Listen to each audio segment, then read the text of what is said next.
제9장. 이 모든 것을 내가 마음에 두고 이 모든 것을 살펴본즉 의인들이나 지혜자들이나 그들의 행위나 모두 다 하나님의 손안에 있으니 사랑을 받을런지 미움을 받을런지 사람이 알지 못하는 것은 모두 그들의 미래의 일들임이니라. 모든 사람에게 임하는 그 모든 것이 일반이라. 의인과 악인, 선한 자와 깨끗한 자와 깨끗하지 아니한 자, 제사를 드리는 자와 제사를 드리지 아니하는 자에게 일어나는 일들이 모두 일반이니 선인과 죄인, 맹세하는 자와 맹세하기를 무서워하는 자가 일반이로다. 모든 사람의 결국은 일반이라. 이것은 해 아래에서 행해지는 모든 일 중에 악한 것이니 곧 인생의 마음에는 악이 가득하여 그들의 평생에 미친 마음을 품고 있다가 후에는 죽은 자들에게로 돌아가는 것이라. 모든 산자들 중에 들어있는 자에게는 누구나 소망이 있음은 산 개가 죽은 사자보다 낫기 때문이니라. 산자들은 죽을 줄을 알되 죽은 자들은 아무것도 모르며 그들이 다시는 상을 받지 못하는 것은 그들의 이름이 잊어버린 바 됨이니라. 그들의 사랑과 미움과 시기도 없어진 지 오래이니 해 아래에서 행하는 모든 일 중에서 그들에게 돌아갈 몫은 영원히 없느니라. 너는 가서 기쁨으로 네 음식물을 먹고 즐거운 마음으로 내 포도주를 마실지어다. 이는 하나님이 내가 하는 일들을 벌써 기쁘게 받으셨음이니라. 내 의복을 항상 희게 하며 내 머리에 향기름을 그치지 아니하도록 할지니라. 내 헛된 평생의 모든 날, 곧 하나님이 해 아래에서 내게 주신 모든 헛된 날에 내가 사랑하는 아내와 함께 즐겁게 살지어다. 그것이 내가 평생에 해 아래에서 수고하고 얻은 내 몫이니라. 내 손이 일을 얻는 대로 힘을 다하여 할지어다. 내가 장차 들어갈 스올에는 일도 없고 계획도 없고 지식도 없고 지혜도 없음이니라. 안녕하십니까 근수교회 가족 여러분, 10월 19일 근수 매일 말씀 시작하겠습니다.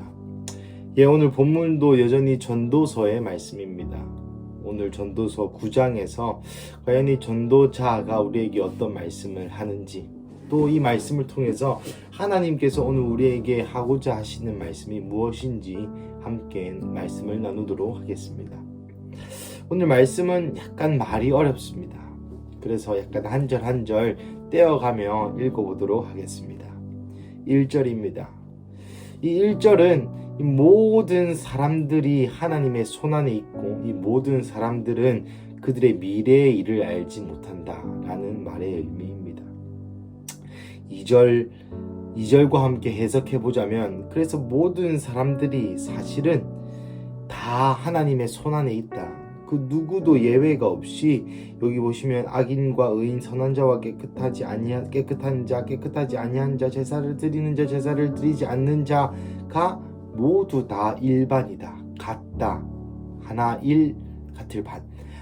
하나와 같다라고 얘기하고 있는 것입니다. 하지만 3절에서 이 전도자는 모든 사람이 같은 것은 악한 것이다 라고 이야기합니다. 왜 그렇습니까? 모든 사람들이 같다고 생각한다면 사람들이 허무주의에 빠진다는 것이죠. 이 허무주의에 빠져서 결국 사람들이 이 원어적인 성경의 모습으로 보자면, 원어로 해석해 보자면 미친 개처럼 살다가 죽는다 라고 표현되어 있습니다. 즉 모든 사람이 일반이라면 예배 드리는 자나 예배 드리지 않는 자나, 예수 믿는 자나 예수 믿지 않는 자나, 제사 드리는 자나 제사 드리지 않는 자가 다 미래를 알지 못하고 다 죽고 다 똑같은 결말을 맞이한다면 굳이 우리가 예배 드릴 필요 있겠는가? 그냥 이 원어적 표현으로 미친 개처럼 살다가 죽자라고 얘기하며 방탕하게 살아간다는 것이죠. 요즘도 마찬가지입니다. 여러분, 만약에 하나님이 안 계시다면 우리가 하는 예배가 어떤 의미가 있겠습니까? 만약에 하나님이 참신이 아니시라면 우리가 하는 그 모든 행위는 다 공허한 것, 비어있는 것, 즉 의미 없는 것이죠. 그러면 차라리 여기 말하는 미친 개처럼 사는 것이 무엇입니까? 자기의 마음대로 사는 것이죠. 토요일, 일요일 놀러 나가고 휴가 나가고 교회 오지 않고 잘 쉬고 좋은 데 가서 잘 자식들이랑 아내랑 잘 지내고 좋은 시간 보내고 그렇게 죽는 것이 한 인간의 인류의 목표이자 끝이라면 정말 우리가 하는 것은 허무할 것입니다. 하지만 우리가 섬기는 하나님은 참 신이시며 우리와 또 예수 믿는 자와 믿지 않는 자는 그 끝의 결론이 다르다는 걸 우리는 알고 있죠. 그러기에 우리의 삶이 허무하지 않고 미친 개처럼 사는 것이 아닌 것입니다. 그와 상반되게 4절부터는 살아있음에 대한 이야기를 이 지혜자는 하고 있습니다. 다른 문단이라고 보셔야 하겠습니다. 모든 산자들 중에 들어있는 자는 누구에게나 소망이 있으면 산 개가 죽은 사자보다 낫기 때문이라. 여러분, 사실 그 3절에서 미친 개라는 표현이 나왔었죠. 하지만 죽는 것보다 살아있는 것이 훨씬 낫다. 죽은 사자보다 산 개가, 사자라는 것이 어떤 것을 상징합니까? 명예롭고 영광스러운 그런 사람들을 상징하죠.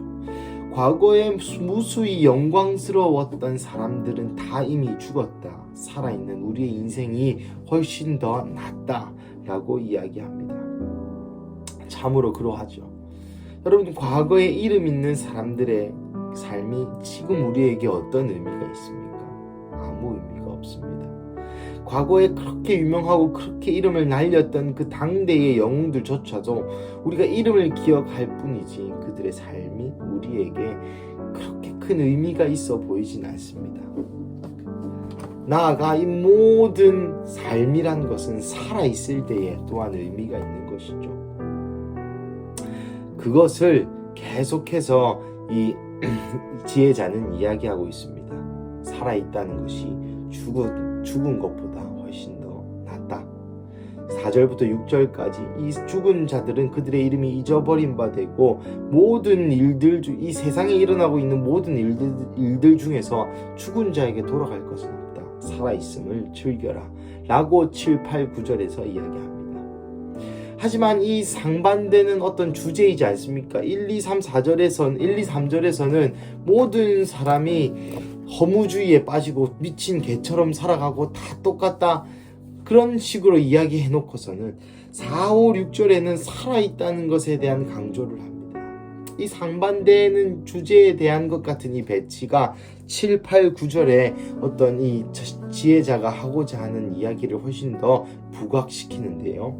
그것은 7, 8, 9절을 요약해드리자면 삶을 즐겨라는 것입니다. 참 웃기죠. 삶을 즐기다뇨. 근데 여기에서의 삶을 즐기라는 것은 굉장히 우리가 생각하는 삶을 즐기는 방식과는 다른 의미입니다. 먼저 8절입니다. 내 의복을 항상 희게 하며 내 머리에 향기름을 그치지 아니하도록 할지라. 7절에 음식을 먹고 내 삶을 즐겨라. 하나님이 벌써 너의 하는 일들을 받았다라고 얘기하면서 그 하나님이 받으실 만한 것들에 대해서 7, 8, 9절에 기술하고 있습니다. 먼저는 8절입니다. 여기서 희다, 의복을 희게 하다, 머리에 향기름을 그치지 않게 하다는 우리의 영적인 생활을 얘기합니다. 그 무엇보다 삶을 즐기는 첫 번째 방법은 거룩과 성결, 옷이 희다는 것이죠. 계시록의 말씀에 그들의 옷이 흰 성도들이 나옵니다. 그들은 성도들의 곧 행실이니 예수 그리스도를 끝까지 부인하지 않았고 예수님을 끝까지 거룩과 성결로 섬겼던 마지막 때의 그 순결한 자들의 옷을 희다라고 표현하고 있는 것을 보아 이 전도서의 의복을 항상 희게 하다, 행실을 항상 거룩과 성결로 지키라는 의미입니다. 나아가 기름은 하나님의 임재와 예배를 상징합니다. 그러니 우리의 삶을 성도의 거룩과 성결로서의 행실과 예배와 하나님의 임재가 가득한 삶으로 채워라 라는 것이 지혜자의 첫 번째 권면이죠. 두 번째 권면은 아내와 함께 행복한 삶을 살아라. 이것이 우리가 하나님을 따르는 삶에 대한 보상이라고 얘기합니다. 여러분, 이것이 가정입니다. 가정은 하나님의 천국을 맛볼 수 있는, 아내와 남편의 관계를 통하여서 하나님과 교회의 관계를 체휼할 수 있고, 나아가 마지막 때의 성도로서 예수 그리스도, 신랑 되시는 예수 그리스도를 바라볼 수 있는 모습이 어떠해야 되는지 우리가 체휼할 수 있고, 나아가 아버지가 됨으로써 자녀를 향한 성부 하나님의 마음이 어떤지 깨달을 수 있고, 아들이 됨을 통해서 얼마나 예수님이 성자로서 성부 하나님 아버지를 얼마나 존경하고 사랑했는지 알 수 있고, 이 모든 가정이 천국임을 기억하면서 아내와 함께 즐거운 시간을 보내라 라고 이야기하고 있는 것입니다. 마지막에 10절, 직장 생활에서도 감당해라 라는 것을 알 수 있습니다. 무덤에 가면 더 이상 일을 못한다. 그러니 지금 너에게 맡겨주신 하나님의 일, 직장에서의 일을 감사함으로 즐기면서 해라 라고 이야기하고 있습니다. 말씀을 마무리하겠습니다. 오늘 본문에서 지혜자는 삶에 대한 무릎, 하나님께서 모든 계획을 붙들고 계시고 모든 사람이 이 하나님의 계획 안에 있고 모든 사람이 결국 죽는다 라는 삶에 대한 근원적인 기초석을 두었습니다. 두 번째, 그래서 4, 5, 6절에 죽어 있는 것보다 그래서 살아 있는 것이 훨씬 낫다 라고 두 번째 자기의 논지를 증거하고, 세 번째, 결국 우리의 삶, 영적인 삶, 가정에서의 삶, 직장에서의 삶을 감사함으로 즐거움으로 즐겨라 라고 오늘 지혜자가 우리에게 이 말씀을 전달해 주었습니다. 사랑하는 가족 여러분, 이 말씀이 오늘 우리에게 시사하는 바, 또 이 말씀을 통해서 하나님이 오늘 우리에게 하시고자 하는 말씀은 과연 무엇이겠습니까? 다양한 주제와 다양한 것으로 적용할 수 있겠지만 오늘 이 본문에 나와 있는 그대로입니다.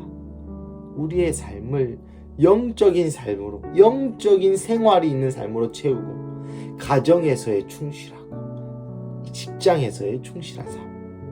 여러분, 사실 이것이 우리의 신앙생활이고 인생의 전반 아닙니까? 하나님과의 교제의 삶, 가정에서의 삶, 직장에서. 이거 말고 우리의 삶을 설명할 수 있는 어떤 것이 있습니까? 이 말씀을 저는 묵상하는 와중에 우리의 일상이 이 세 가지 영역으로 가득 채워 있구나. 우리의 일상의 삶이 이 세 가지 영역으로 가득 채워 있구나. 예, 물론 몸이 아플 수도 있고 고통이 있을 수 있고 특별한 이벤트들이 이 땅에서의 삶에 우리의 삶 가운데 있습니다. 예, 환난과 고통이 왜 없겠습니까? 하지만 여러분 잘 생각해 보십시오. 우리의 인생의 대다수는 우리의 영적인 생활이나 가정생활이나 직장생활로 차지합니다. 사실 우리의 인생에 일어나는 이벤트와 같은 어려움이나 기쁜 일 같은 것은 사실 우리의 인생을 많이 차지하지 않습니다. 월화수목금토일의 이 관성의 삶, 이어지는 연속적인 일상의 삶이 우리의 인생 그 자체, 아니 인생의 대다수를 차지하는 인생의 70%가 이러한 일상이라는 것입니다. 그러니 30%의 이벤트를 제외하고 우리의 인생이라는 시간을 보았을 때 이 70%가 일상인데, 이 일상의 삶을 영적인 생활과 가정생활과 직장생활로 하나님 받으시기에 합당한 열매로 우리가 맺어야 되지 않겠습니까? 말씀을 마무리하겠습니다.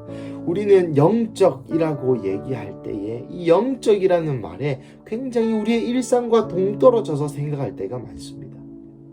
대표 기도를 하거나 앞에 나와서 기도회를 인도하거나 찬양을 하거나 교회 안에서 사역을 하거나 이런 것이 영적인 생활이지, 내가 아내를 대하는 나의 태도, 나의 마음, 나의 말투, 내가 나의 자녀를 대하는 나의 태도, 나의 말투, 직장 생활에서 내가 하는 나의 태도, 나의 말투, 이것은 우리의 영적인 생활과는 조금 동떨어진다고 생각할 때가 있습니다.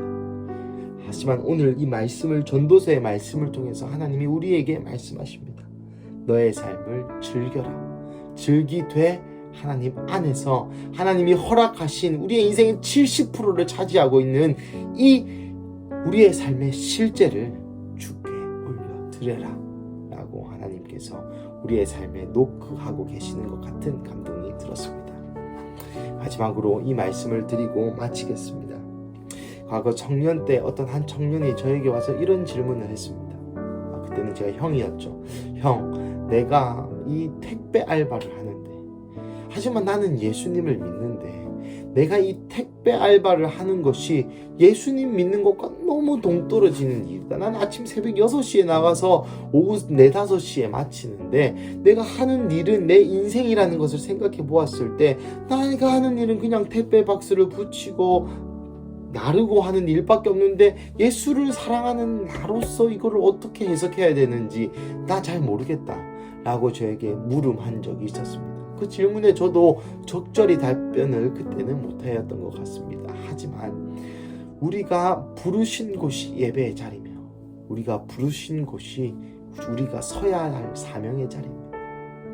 우리를 부르신 곳이 예배의 자리고 사명의 자리라면 그것이 우리의 사명이라면 그것으로 인하여서 우리가 월급을 받든지 받지 못하든지 해야 되는 것이 사명인 것이죠.